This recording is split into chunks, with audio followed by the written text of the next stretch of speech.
Saya harapannya MBG bisa diperpanjang supaya lapangan pekerjaan untuk ibu rumah tangga yang tidak ada kerja juga kan bisa ini, bisa dapat, tambahan-tambahan. Harapannya begitu. Di sudut Dusun Ritaya, Desa Bone, Kecamatan Bajeng, Kabupaten Goa, aktivitas di tempat usaha ayam potong tampak lebih sibuk dari biasanya. Di tempat itulah Nasda Broiler berdiri menjadi sebuah usaha yang kini tak hanya menyuplai ayam ke pasar tradisional, tetapi juga merambah dapur makan bergizi gratis atau satuan pelayanan pembunuhan gizi di wilayah Goa, Makassar, hingga Takalar. Pemilik Nasda Broiler, Nasrum, mengaku awalnya tak pernah membayangkan usahanya akan menjadi bagian dari program MBG. Sebelum Agustus 2025, ia hanya fokus menyuplai ayam ke pasar. Namun sejak bergabung sebagai supplier MBG, roda usahanya mulai bergerak lebih cepat. Kalau jadi supplier sebelumnya ya tidak. Cuma saya memang penyuplai ayam di pasar-pasar. Kalau MBG saya baru supply di bulan 8, cuma itu yang tangani saya punya adik. Kalau dibilang omset ya paling naik dari sekitar mungkin 5% sampai 10%. Untuk omset per hari itu mungkin di kisaran 300 sampai 400 juta per hari. Kenaikan itu terasa signifikan. Dalam sehari, omset usaha yang ia jalankan kini berkisar antara 300 juta hingga 400 juta rupiah.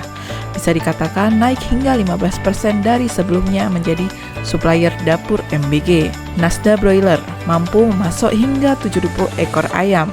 Pasokan tersebut disuplai ke sejumlah pasar tradisional dan sekitar 10 dapur MBG yang tersebar di beberapa wilayah. Namun bagi Nasrum, dampak terbesar bukan semata soal angka omset.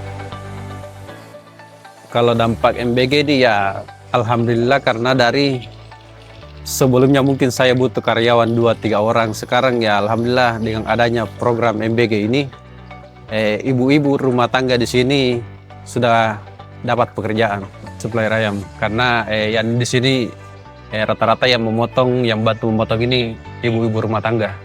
Ya alhamdulillah kalau penambahan anggota itu sampai 10-15 karyawan keseluruhan.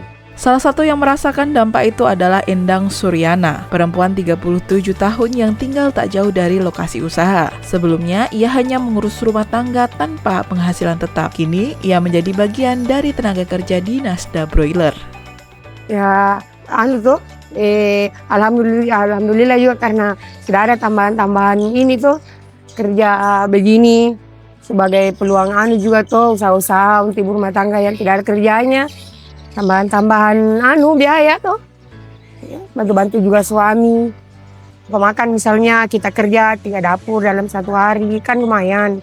Semampunya kan, di sini kan banyak kerjaan. Itu tergantung dari kita kerjanya berapa dapur. Ya kadang dapat 200 lebih, kadang 100 lebih, tergantung dapurnya. Lebih dari itu, pekerjaan ini memberi kesempatan bagi ibu-ibu lain yang sebelumnya tidak memiliki penghasilan. Baik Nasrum maupun Endang memiliki harapan yang sama agar program MBG terus berlanjut. Kalau harapan saya di MBG ini ya tetap lanjut, karena dampaknya itu di yang tidak punya pekerjaan sekarang sudah ada pekerjaan dengan adanya MBG. Dan sekarang ibu-ibu nganggur cuma di rumah, sekarang ada pekerjaan di sini motong-motong ayam. Di tengah dinamika ekonomi yang terus berubah, dampak program makan bergizi gratis Presiden Prabowo menggerakkan usaha lokal. Bagi mereka, program ini bukan hanya sekedar kegiatan distribusi pangan, tetapi juga membuka pintu rezeki bagi masyarakat sekitar.